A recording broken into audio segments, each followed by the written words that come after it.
I'm John Bauer for Advanced Distributor Products. Today, I want to talk about the upcoming refrigerant transition that's beginning this year and introduce an exciting new product that's designed to help HVAC installers make it through that transition. ADP's FlexCoil. FlexCoil is exactly as the name implies. One coil, any refrigerant, offering the flexibility you need for 2024 and beyond. With the transition, there are two key dates we need to keep in mind. January 1 of 2025 and January 1 of 2026. Under the new EPA rules, installation of systems beginning January 1, 2025 must use a refrigerant with a low global warming potential, or low GWP. However, until January 1 of 2026, R410A systems can still be installed. But the specified components in those installations, such as condensers and evaporator coils, must be manufactured prior to January 1 of 2025. As you can expect, all manufacturers have been concentrating their efforts to get their products designed and in the market as quickly as possible to be ready for the transition. However, we know that they all won't release at the same time. This is going to cause a need in the market for evaporator coils and air handlers for both refrigerants through the entire transition period, and it'll create challenges in managing inventory for distributors. I know all of this can be confusing, but that's where ADP's FlexCoil steps in and provides the solution. FlexCoil is a full line of coils and air handlers certified for both refrigerant types. That means FlexCoil is forward and backward compatible. So whether you're installing an R410A system or one of the new low GWP system, FlexCoil has got you covered. Before we take a look at FlexCoil, let's talk a little bit more about the requirements for these new refrigerants. The majority of residential split systems are expected to use either R454B or R32 for their low GWP products. Where R410A has a classification as A1, these two refrigerants are classified as A2L, which means they're mildly flammable.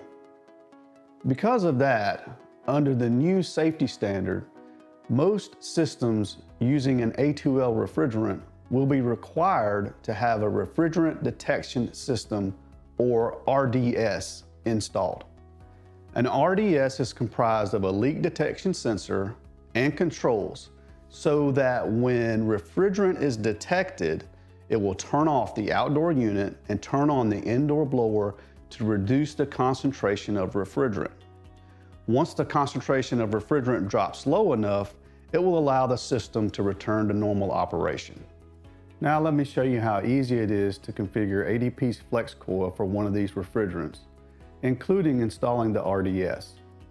All ADP FlexCoils come with a sensor bracket pre-installed in the approved location. And all FlexCoils have mechanical fit connections to install or change the metering device, such as a TXV. You'll need the TXV kit specific for your application, along with ADP's RDS kit. The RDS kit comes with everything you need to configure FlexCoil for R454B or R32 refrigerant. We have a dual calibrated sensor for both refrigerants, a control board with an enclosure for easily mounting to a nearby surface, mounting hardware, and all the necessary warning labels for the appropriate refrigerant. To begin, remove the front panels, pull the coil forward, and remove the drain connection foam seal. Then remove the sensor bracket by rotating up from the bottom and sliding off the top edge of the drain pan. With the sensor bracket removed, now's a good time to install the new TXV. Be sure to confirm the appropriate refrigerant type and TXV size for your application, and refer to the instructions provided with the TXV kit to complete the installation. Next, mount the sensor to the bracket using 2 screws from the RDS kit. Refer to the installation instructions that comes with the RDS kit for the sensor orientation. In the next step, we're going to reinstall the bracket with sensor onto the coil. To help with that, straighten the top 2 tabs, so that the bracket will slip back over the pan easier.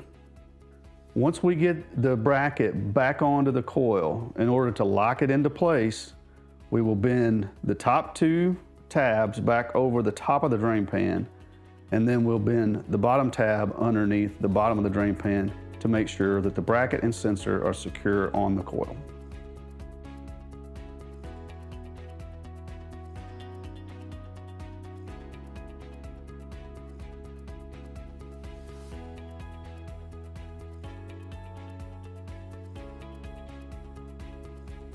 To help bend the bottom tab, lift the coil up slightly.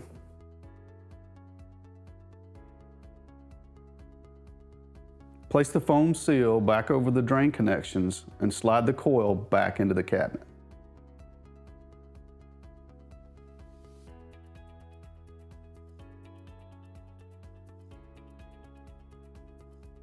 It's important to create a drip loop in the sensor cable.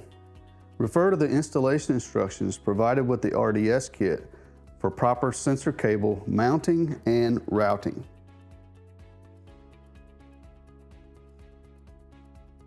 Before installing the front panel, mark the nameplate to permanently identify the refrigerant and metering device configuration.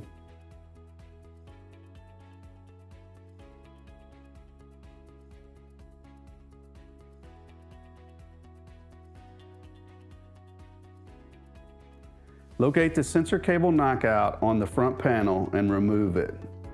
Then install the sensor cable rubber grommet from the RDS kit. The next step is to apply the warning labels from the RDS kit.